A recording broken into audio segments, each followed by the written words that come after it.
प्रशासन कोई सुनता है, ना कोई प्लांट वाले सुनते हैं। हम आते हैं, धरना दे के चले जाते हैं। डराए और धमकाया जा रहा है कि आप वहाँ मत जाना आपको, वरना हम तो के अंदर कर देंगे। पंचायत थ्रू की रोड है सर, ये प्लांट का काम चला, पूरी रोड टूट गई। सिंह ने पानी के लिए नहीं पूछा, बल्कि हम सबको अपराधी बनाने के लिए एक व्यवस्था कर रही है। इनसे नुकसान आपको हो रहा है तो नफा भी आपको ही होना चाहिए। खेत पे अगर मैं मकान बनाना चाहूँ तो उसके लिए भी मेरे को कन्वर्ट करवाना पड़ेगा, जो कन्वर्ट नहीं होगी ज़मीन, तो इतना बड़ा प्लांट कैसे कन्वर्ट हो सकता है? तो इस प्लांट का फ़ायदा क्या है और नुकसान क्या है, ये चीज़ बताओ हमें एक तो। और दूसरा, अगर ये प्लांट लीगल है तो उसके डॉक्यूमेंट दिखाओ हमें। फ़ोन करके हमारे को धमका के चले जाते हैं और प्रशासन इस प्रकार का पूर्ण सहयोग करता है। स्कूल है और कालवेलिया बस्ती बसी हुई है, तो ये कहाँ से निजी है? जनता की समस्याओं को न सुने जाने की जो पराकाष्ठाएं होती है ना, वो पराकाष्ठाएं आज राजसमंद जिले के सिंधेसर कला गांव में देखी जा सकती है। क्योंकि अभी मैं उस गांव में बने एक औद्योगिक कारखाने के बाहर खड़ा हूं, जिसे Hindustan zinc alloys private limited का नाम दिया गया है। और कमाल की बात यह है कि यहाँ पर ग्रामीण तकरीबन सुबह 5 बजे से बैठे हुए हैं, मगर उसके बावजूद ना प्रशासन की तरफ से, ना जनप्रतिनिधियों की तरफ से, ना प्रबंधन की तरफ से, कहीं पर भी किसी की तरफ से इनसे बात करने की भी कोशिश नहीं की गई। कौन सही कौन गलत वो अलग चीज़ है, बात धरातल पर आकर इनसे संवाद, इनसे वार्ता की भी कोई कोशिश नहीं की गई। इसलिए मैं कह रहा हूँ कि ना सुने जाने की जो एक पराकाष्ठा हो सकती है उसको हम समझ सकते हैं। चलिए जानते हैं कि आखिर ऐसी क्या नौबत हुई कि पूरा गांव यहाँ इस धरने पर आकर बैठा है। क्या नाम है आपका? प्रकाशपुरी गोस्वामी। प्रकाश जी, मेरे को जहाँ तक याद है, आप शायद महीना 1.5 महीने पहले जिला कलेक्टर को भी एक ज्ञापन दिया था इसी कारखाने के संबंध में कि ये गांव के बिना अनुमति के और एनओसी का ऐसा कुछ विषय था। तो क्या कुछ मामला है कि आप सुबह से बैठे हुए यहाँ धरने पर? मामला ये है कि सर, ये जो हिंदुस्तान जिंक एलॉयज़ का जो प्लांट चल रहा है, यह मतलब इसके निर्माण से ही हम मतलब एसडीएम साहब को, कलेक्टर साहब को, सभी को ज्ञापन देते आ रहे हैं, मगर अभी तक किसी प्रकार की कोई सुनवाई नहीं हुई है। एक तो ये प्लांट मतलब क्या है, इससे फ़ायदा क्या है, नुकसान क्या है, उसका भी हमको कुछ मालूम नहीं, बताया भी नहीं जा रहा है। हम आज यही जानना चाहते हैं कि भाई इस प्लांट का फ़ायदा क्या है और नुकसान क्या है, ये चीज़ बताओ हमें एक तो। और दूसरा, अगर ये प्लांट लीगल है तो उसके डॉक्यूमेंट दिखाओ हमें।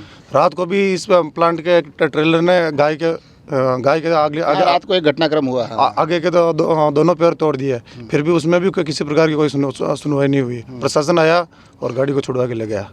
और प्रशासन वाले भी हमें उल्टा धमकाते हैं और कि भाई आप यहाँ पे बैठोगे हम उठा के ले जाएंगे, ये है वो है। क्या आपका क्या नाम है? मेरा नाम नाथूलाल है। नाथूलाल जी, कब से बैठे हो, कितनी देर से बैठे? सुबह से बैठे हैं। और जब प्लांट की स्थापना हुई थी तब हमारा वार्ता करवाई थी कि जैसे प्लांट बन जाएगा हम सभी को लोगों को रोजगार देंगे और गाँव के सामने बैठकर ये चीज़ चर्चा करेंगे कि भी क्या करना है, कैसे क्या। ये प्लांट बन रहा था, स्थापना हो रही तब एसडीएम साहब के सामने थानेदार साहब भी थे। पहले हमने धरना किया, उस टाइम की बात है।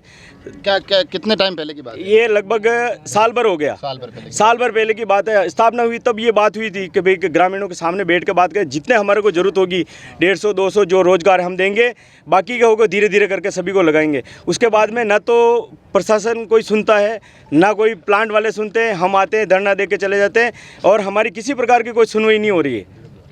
और रात दिन हमारे जो रोड है तोड़ रहे हैं, रास्ते में रास्ता अवरुद्ध हो रहा है। बड़े बड़े ट्रेलर आते हैं। रात को भी घटना हुई कि भी गाय का पेड़ तोड़ दिया है, वो अपने फ़ोन करके हमारे को धमका के चले जाते हैं और प्रशासन इस प्रकार का पूर्ण सहयोग करता है। आप एक आरोप लगा रहे हैं, जितना मैं समझा हूँ, कि गांव वालों की बातचीत के बाद ये कारखाना लगा, गांव वालों को ये कहा गया कि नौकरी देंगे, आज जब नौकरी मांगी जा रही है तब धमकाया जा रहा है। जितनी बात मैं आपकी समझ पाया हूँ, ये आरोप आप लगा रहे हैं। तो ये इसको लेकर आपने कभी कोई शिकायत नहीं की जिला कलेक्टर को, प्रशासन को, जनप्रतिनिधियों को? जनप्रतिनिधि हमने एसडीएम साहब के सामने ज्ञापन दिया था अभी कुछ दिनों पहले, और कलेक्टर साहब को भी दिया था, लेकिन उसके बाद भी हमारे को कोई रिस्पॉन्स नहीं मिला। अभी आप लोगों ने एक ज्ञापन दिया था 19 जुलाई को, जितना मेरे को ध्यान है, एसडीएम को दिया था, जिला कलेक्टर के नाम का, और उसमें आपने कहा था कि अगर इस जो ये कारखाना चल रहा है इसको लेकर अगर सही वार्ता नहीं होती या समझाइश नहीं होती तो हम 23 तारीख को धरना देंगे। आज 23 तारीख है, आप लोग सुबह से ही विरोध प्रदर्शन कर रहे हैं। तो इस बीच में 19 से लेकर 23 तक जिला प्रशासन की तरफ से किसी ने आपसे बात करने की कोशिश नहीं की? किसी से किसी को प्रकार की कोई सूचना नहीं है हमारे को, और ना ही हमारे किसी को कांटेक्ट करने की कोशिश की। क्या हुआ? कोई भी नहीं आया है। किसी ने ऐसे आके बात नहीं की कि भैया यार मत करो धरना? कोई नहीं आया है। और उल्टा वहाँ बुला के उल्टा डराए और धमकाया जा रहा है कि आप वहाँ मत जाना, आपको वरना हम तोड़ के अंदर कर देंगे। अच्छा, और ये उल्टा डराए धमकाया जा रहा किसके द्वारा धमकाया जा रहा है ये थाना अधिकारी से। अच्छा, तो ये क्या कह रहे हैं कि भाई वहाँ आप जाओ? वहाँ जाना मत, ये नीज ये बनी हुई नहीं है, वहाँ से चार आदमी गए, निजी जमीन है उनकी, और आप वहाँ जाना मत, वरना हम जो भी कार्रवाई करेंगे वो कार्रवाई करेंगे। अच्छा, आपको मतलब आपको ये नहीं कानूनी कार्रवाई की जाए, आपके ऊपर कानूनी कार्रवाई की जाएगी अगर आप। कौन कौन गए थे, किसको कहा गया, या कोई है? सबको बोल रहे थे सर। अच्छा, सबको बोल रहे थे। हाँ, ये तो अब मेरे को सर हमारे रघुनाथपुरा से सिंधेश्वर कला जो हमारी ग्राम पंचायत वालों ने रोड बनाई, पंचायत थ्रू की रोड है सर, ये प्लांट का काम चला, पूरी रोड टूट गई। बारिश होती है तो छोटे छोटे बच्चे सिंधेश्वर कला, रघुनाथपुरा से सिंधेश्वर कला स्कूल में पढ़ने आते हैं, वो कैसे आते होंगे सर? देख लो आप रोड की हालत देखो, जो पंचायत ने निर्माण कराया हुआ है, माइंस वालों ने नहीं करवाया, वो रोड टूट गई, उसकी रिपेयरिंग इनसे नहीं हो रही है। नहीं, तो अब ये तो मैं तो सुनता हूँ कई बार कि भाई हिंदुस्तान जिंक और इसकी कई कंपनी आती है तब तो पूरे के पूरे एरिया चमन हो जाते हैं बिल्कुल, मतलब वहाँ पर तो ग्रामीण ग्राउंड लेवल पे देख लीजिए आप, हैं हमारी रोडें पूरी टूटी हुई है, किसी प्रकार इनके बड़े बड़े ट्रेलर भारी वाहन आते हैं, पूरा रोड अस्त व्यस्त कर दिया है, लेकिन इन्होंने किसी प्रकार की कोई सुनवाई नहीं प्लांट से हमको बेनिफिट तो कुछ है ही नहीं ना। इस प्लांट से बेनिफिट कुछ नहीं है अभी भी, मतलब अंदर रोजगार के लिए लगाया तो भी बाहर के लोगों को लगाया गया है नेता नगरी के सपोर्ट से ऐसे। हमारे गांव का जो रास्ता है, आगे आ जाओ, ठीक है, हमारे गांव का रास्ता है, आप चाहो तो निरीक्षण कर सकते हो, कोई दिक्कत नहीं देख के है। दूंगा उसमें। अभी ऐसी कंडीशन है कि बाइक लेके निकलने वाले की हालत नहीं है, ये हालत है गांव की। तो ये सुबह से बैठे होती है जिंक वालों ने पानी वानी पूछा कि नहीं पूछा आपको? कुछ नहीं पूछा सर, कोई पूछने वाला नहीं है साहब, पूछने वाला ही कुछ नहीं है। नहीं सर, कोई पूछने वाला नहीं है। प्रसाद सर जिंक ने पानी के लिए नहीं पूछा, बल्कि हम सबको अपराधी बनाने के लिए एक व्यवस्था कर रही है। हम जैसे यहाँ बैठ रहे थे तो जिंक के जो भी कर्मचारी है हमारे साथ धक्का मुक्की करके अंदर गए, क्योंकि क्या क्या नाम है आपका? मेरा नाम लोकेश रेगेर है एक सर। वीडियो भेजा था आपने मेरे को शायद सुबह, कोई आपके वहाँ हाँ सर, मैंने ही भेजा था क्या वीडियो। क्या कुछ मामला था? वो सर ये तो गाय का रात को जो एक्सीडेंट किया हिंदुस्तान जिंक से वो गाड़ी वालों ने, उसके लिए वीडियो भेजा था। बात ये बोल रहा हूँ सर, जब हम यहाँ आके बैठते हैं ठीक है सर, तो हमारे साथ क्या होता है कि जैसे साजिश करते हैं, गाड़ी लेके आते हैं, जबरदस्ती धक्का मुक्की करते हैं, ये हमें अपराधी बनाने के लिए ऐसे करते हैं कि हम इन पर जैसे पलटवार करें, हम पे केस करें, ठीक है। हमें ये सुनने में भी आ रहा है, सुबह हम पर मुकदमा हुआ है, ठीक है। जितने भी है सबको अपराधी बनाकर अंदर डाला जाए, क्योंकि अगर रोक कोई धरना प्रदर्शन नहीं करे, इसलिए सर ये फूल दादा एक ये सारी बातें होगी। मैं एक थोड़ा सा बेसिक चीज़ जानना चाह रहा हूँ आपसे। इसमें एक ज्ञापन जो दिया था उसमें आपने लिखा था कि ये जो ज़मीन का हस्तांतरण है, इस कारखाने की ज़मीन के जो दस्तावेज है, जिस प्रकार से नियमानुसार जो चीज़ें होनी चाहिए थी वो नहीं हुई, तो उसमें क्या पेश नहीं, नियम अनुसार नहीं हुआ है। नियम अनुसार तो फर्स्ट तो सर प्रशासन हमारे को डॉक्यूमेंट नहीं दिखाते, जब मांग करते तो ये लोग दबाव बनाकर हमारे को किसी प्रकार के दस्तावेज नहीं। उस टाइम बात हुई थी, हमारे को कहा कि कहीं से हमने अगर एग्रीमेंट कर रखा हो तो वो ला के बताओ। तो सर एग्रीमेंट तो इनके पास होगा, हमारे पास कहाँ से आएगा? हम तो ग्रामीण हैं, ग्रामीणों को कौन देगा एग्रीमेंट इनको? उद्योग बनाने के लिए गांव से 1.5 किलोमीटर दूर होना चाहिए। यहाँ से 300 मीटर स्कूल है और कालवेलिया बस्ती बसी हुई है, तो ये कहाँ से निजी है ना? इसका उद्योग बनाने के लिए ना दर्ज है, कन्वर्ट करवाई, ठीक है। आज मेरे खेत पे अगर मैं मकान बनाना चाहूँ तो उसके लिए भी मेरे को कन्वर्ट करवाना पड़ेगा, जो कन्वर्ट नहीं होगी ज़मीन, तो इतना बड़ा प्लांट कैसे कन्वर्ट हो सकता है?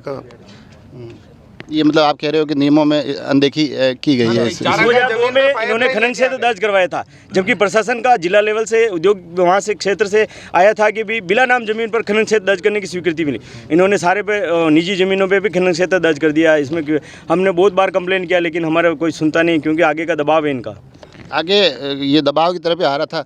जनप्रतिनिधियों से आपने मिलने की कोशिश नहीं की? उनको नहीं कभी समस्या बताई? बोलते हैं कि हम इसके बारे में कुछ नहीं, ये निजी प्लांट है, इसके बारे में हम कुछ नहीं कहते हैं। हर 5 साल में सत्ता चेंज हो जाती है। हम जैसे जैसे 5 साल के अंदर कार्रवाई करवाते हैं तो सत्ता परिवर्तन हो जाती है, दूसरी सत्ता चली आती है तो वो कार्रवाई निरस्त हो जाती है। हमने इसके लिए आवेदन भी कर रखा है कि भाई ये गलत है, खनन क्षेत्र हटाओ, क्योंकि मैं मेरे खेत पे मैंने मकान बना रखा। लेकिन अभी एक घटना हो गई थी बामनिया कला में, वहाँ पर एक युवक करंट के छेंट के एक्सपायर हो गया था। तो उनका जब क्लेम किया गया था, वो बोले कि आपको यहाँ आबादी क्षेत्र नहीं है, आप यहाँ पर एक्सपायर हो गए हो तो हम इसकी कोई कार्रवाई नहीं, आपको परमिशन नहीं है यहाँ रहने की। क्यों? क्योंकि वहाँ पर आबादी क्षेत्र नहीं है, और आबादी क्षेत्र इसीलिए नहीं हो सकता है कि वहाँ पर खनन क्षेत्र दर्ज है। अब आखिर में मैं आपकी समस्या समझ रहा हूँ। सुबह से आप बैठे हुए हो, आपकी अनदेखी भी समझ गया। सही गलत का तो चलो जो भी है आगे की स्थितियाँ दोनों पक्ष को सुनने के बाद पता चलेगी, मगर किसी को कोई पूछने भी नहीं आया, ये बड़ा महत्वपूर्ण विषय है। तो आखिर में मेरे को ये बताओ कि अब आपकी मांग क्या है? कब तक ये धरना चलेगा? आगे अब क्या चाहते हो आप? जब तक ये धरना बंद कराना, जब तक हमारी सुनाई नहीं होगी, जब तक हमारी सुनवाई नहीं होगी, जब तक बंद ही नहीं करवाना होगी ना। अगर ये जब तक गांव की सुनवाई नहीं होगी, या तो गांव का जो भी है अधिकारी है वो आएंगे, उसके बाद में गांव का सेटलमेंट अगर होगा उसके बाद ये प्लांट चालू होगा। बाकी नहीं सभी ग्रामीणों को बैठ के सामने एक साथ समस्या का समाधान करें। ये लोग 2 4 5 आदमी से मिलकर उनके हिसाब से सेटलमेंट करते, ऐसा नहीं। सारी समस्याएं ग्रामीणों के सामने रख के कि भाई किस तरह से चलाया जाए, क्या किया जाए, तो ग्रामीण के सामने हो के प्रशासन और ग्रामीणों के सामने ये चीज़ें क्लियर कर दी जाए कि भाई किस तरह से प्लांट चलाएं और ग्रामीणों की क्या मांग है, किसकी सुविधा का ध्यान रखना चाहिए। इनसे नुकसान आपको हो रहा है तो नफ़ा भी आपको ही होना चाहिए। तो ये इन चीज़ों के सारे का ध्यान रखने के बावजूद भी प्लांट चालू होगा। और आप चाह रहे हो कि भाई खुले में एक बार चर्चा हो, पहले के जो वादे हुए हैं उस पर बात हो और बाकी की आपकी जो समस्या है उनको सुना जाए।